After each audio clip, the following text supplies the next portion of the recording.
আল্লাহর হাবিব রাসূল করিম সাল্লাল্লাহু আলাইহি ওয়া আলা আলিহি ওয়াসাল্লাম যেই মসজিদে ইমামতি করতেন সেই মসজিদের মুয়াজ্জিন ছিলেন হযরত বেলাল রাদিয়াল্লাহু তাআলা আনহু। একটু কথাটা গভীরভাবে খেয়াল করেন। যে মসজিদে নামাজ আদায় করলে 50,000 রাকাত নামাজের সওয়াব আল্লাহ পাক দান করেন। সুবহানাল্লাহ। সুনান ইবনে মাজাহ শরীফের হাদিস। মসজিদ নববীতে যদি কেউ যে নামাজ আদায় করে তাহলে আল্লাহ পাক তাকে 50,000 গুণ বেশি সওয়াব দান করবেন। এর চেয়ে বেশি সওয়াব আছে মসজিদুল হারাম, বাইতুল্লাহ শরীফের চারপাশে যে মসজিদ, এই মসজিদুল হারামে যে যদি কেউ নামাজ আদায় করে তাহলে আল্লাহ পাক তাকে 1,00,000 গুণ সওয়াব দান করবেন।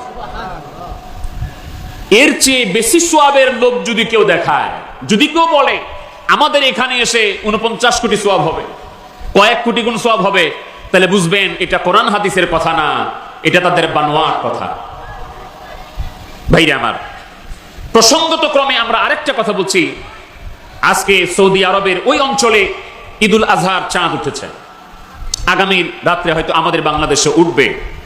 অনেক মানুষ এখন বাইতুল্লাহ শরীফকে কেন্দ্র করে, মদিনাতুল মুনাওয়ারাকে কেন্দ্র করে হজ সম্পন্ন করার জন্য সেই আরব জাহানে গিয়েছেন। অনেক মানুষ হজ করার পরে মদিনাতুল মুনাওয়ারায় যায়, অনেক মানুষ আবার আগে মদিনায় যায় তারপরে মক্কায় যায়।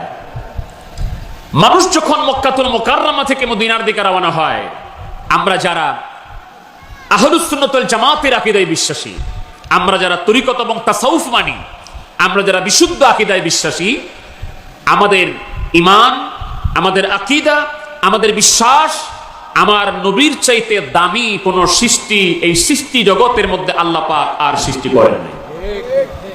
আমার রাসূল হলেন সর্বশ্রেষ্ঠ নবী এবং রাসূল।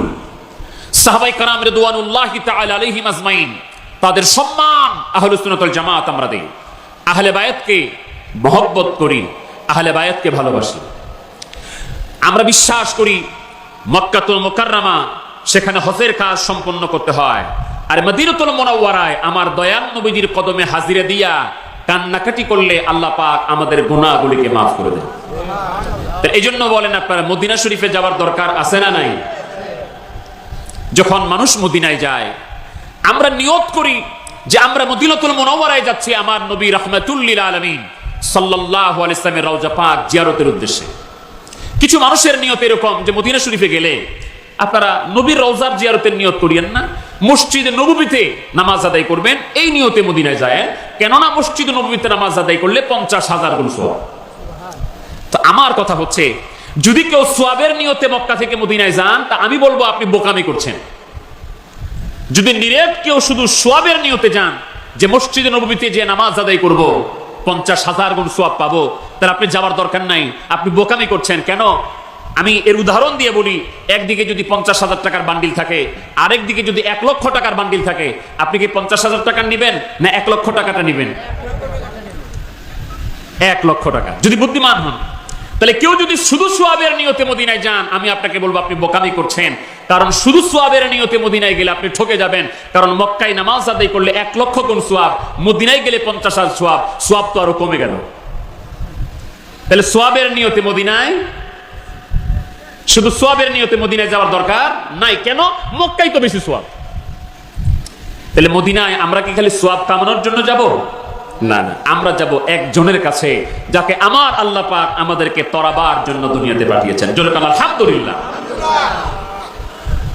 আল্লাহর হাবিবের রওজা মুবারকে যদি যাবার কারো সুযোগ হয়, আরবি যদি পড়া জানেন, তাহলে আল্লাহর হাবিবের রওজা পাকের পাশে গ্রিল মুবারকে একটি বিশুদ্ধ হাদিস, সহিহ হাদিস লেখা আছে, যেটা আমার নবীজি বলেছেন, শাফাআতি লিআহলিল কাবাইর মিন উম্মতি। আমার উম্মত চিন্তা করো না, আমার উম্মত টেনশন করো না, আমার উম্মত পরিচয় যদি দুনিয়া থেকে বিদায় হয়ে কবরে আসতে পারো, আমি নবীজি গ্যারান্টি দিয়ে দিলাম তোমার আমল নামায় গুনাহ কি ছোট না বড় সেটা বিবেচ্য বিষয় নয়। যদি আমার উম্মত হয়ে কবরে আসতে পারো, আমি নবী গ্যারান্টি দিয়ে দিলাম কবিরা গুনাহকারীদের জন্য আমি নবী শাফাআত করে করে তোমাকে জান্নাতে নিয়ে যাব।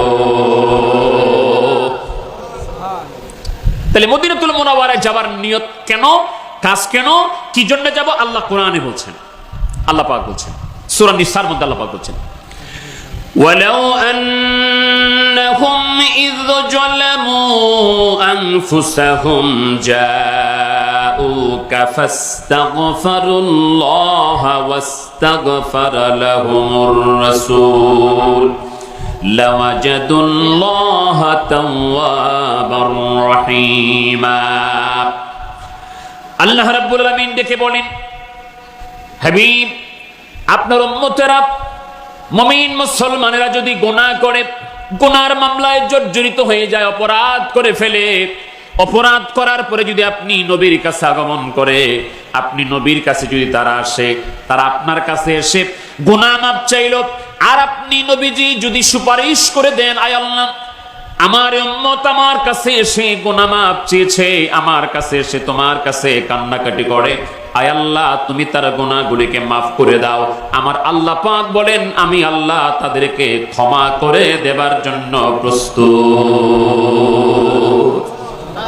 তাহলে আল্লাহর হুকুম হলো জাউকা। এখানে অনেক হাফিজ কোরআন আছেন, হাদিসে পড়েছেন, ফিকাহ পড়েছেন, আদব পড়েছেন, ইসলামী বিশ্ববিদ্যালয়ে পড়েছেন, বিদেশ থেকে ডিগ্রি নিয়ে এসেছেন। শব্দটা খেয়াল করো, আল্লাহ পাক বলছেন জাউকা, হাবিব তারা আপনি নবীর কাছে আসবে। এবার আপনারা বলেন তো, নবী কি মক্কায় আছেন না মদিনায়? যারা বুঝেন তারা বলেন না, নবী কি মক্কায় আছেন না মদিনায়? তো আল্লাহ পাক বললেন জাউকা, আপনার কাছে আসবে। তো যেহেতু নবী আছেন মদিনায়, গুনাহগাররা কোরআনের নির্দেশ অনুযায়ী নবীর কাছে যে আল্লাহর দরবারে কান্নাকাটি করবে। তো আমরা বলছিলাম রাসূল করিম সাল্লাল্লাহু আলাইহি ওয়াসাল্লাম তিনি ইমাম, আর মুয়াজ্জিন হলেন হযরত বেলাল। বেলাল নবীর একজন সাহাবী। কোন সাহাবীর বিন্দু পরিমাণ সমালোচনা করার সুযোগ নাই, কারো দোষ ধরার সুযোগ নাই, কারো আয়াব বলার সুযোগ নাই। আমরা ক্ষমা চেয়ে নিচ্ছি, এটাতে যদি তিনি বেজার হন, বাস্তবতা তুলে ধরার জন্য বলছি। হযরত বেলাল দেখতে কি অনেক সুন্দর ছিলেন? ভালো ছিলেন। উনার মতো কালো তদানীন্তন সময়ে মনে হয় তেমন কোনো মানুষ ছিল না। গায়ের রং এত কালো ছিল। বংশমর্যাদায় বর্তমানে চৌধুরী বংশ, মন্ডল বংশ, ইটিসি বংশ আছে, এরকম খুব উঁচু বংশের ছিলেন না, তেমন কোনো বংশের ছিলেন না। টাকা পয়সা লাখ লাখ কোটি কোটি কিচ্ছু ছিল না। গোলাম কৃতদাস। কিন্তু যেই মসজিদের ইমাম রাহমাতুল্লিল আলামিন, ওই মসজিদের মুয়াজ্জিন হচ্ছেন হযরত বেলাল। তাহলে এটি কি চেহারা দিয়ে হয়েছে? তাহলে চেহারার সৌন্দর্যটি কি আসল ভাই? টাকা পয়সার মর্যাদাটাই আসল? ওই প্রথম কথা যেটা বলছিলাম, চেহারা সৌন্দর্য দিয়া মানুষের দাম বাড়ে না, এটা আলাদা জিনিস। তিনি মুয়াজ্জিন। কার মুয়াজ্জিন? যিনি রাস্তা দিয়ে যখন হেঁটে যেতেন। তিরমিজি শরীফের হাদিস, অসংখ্য হাদিসের কিতাবের হাদিস, হযরত আলী কাররামাল্লাহু ওয়াজহু বলছেন, আমি রাসূলের পাক সাল্লাল্লাহু আলাইহি ওয়াসাল্লামের সাথে হেঁটে যেতাম, হঠাৎ করে শুনি সালামের আওয়াজ আসতেছে। হযরত আলী বলেন, সালাম শুনতেছি কিন্তু কোনো মানুষ দেখতেছি না। কে সালাম দিল? এদিক ওদিক তাকায়, সালাম কে দেয়? কোনো মানুষ নাই। কিন্তু হযরত মাওলা আলী কাররামাল্লাহু ওয়াজহু বলেন, কোন মানুষ যখন চোখে পড়ে না, লক্ষ্য করে খেয়াল করে শুনলাম, আমরা যেই পাহাড়ের পাশ দিয়া হেঁটে যাচ্ছি, ওই পাহাড়টা আমার দয়াল নবীজিকে সালাম দেন। আল্লাহু আকবার।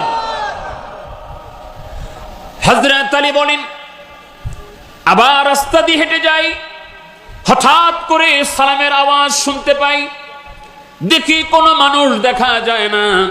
লক্ষ্য করে দেখলাম নুরি পাথরগুলি পড়ে আছে, ওই পাথরের জবান থেকে নবীজির সালামের আওয়াজ শোনা যায়। আবার রাস্তা দিয়ে হেঁটে যাচ্ছি, হযরত আলী কাররামাল্লাহু ওয়াজহু বলেন, সালামের শব্দগুলি শুনলাম, কোনো মানুষের দেখা পেলাম না। লক্ষ্য করে দেখলাম আমরা যে গাছপালার পাশ দিয়ে হেঁটে যাচ্ছি, ওই গাছপালাগুলি আমার দয়াল নবীজিকে সালাম দেন।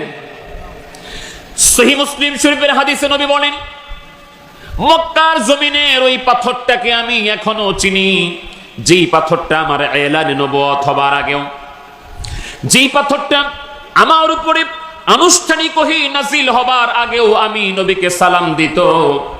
আল্লাহর হাবিব রাহমাতুল লিল আলামিন বলেন, আমি ওই পাথরটাকে এখনো চিনি, যেই পাথরটা আমার উপরে ওহী নাযিল হবার আগেও আমাকে সালাম দিয়েছেন। সুবহানাল্লাহ।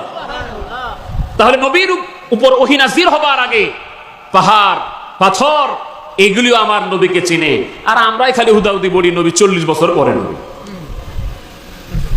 আমরাই চিনি না। মানুষ হয়ে কোরআন হাদিস পড়ে আমরাই চিনি না।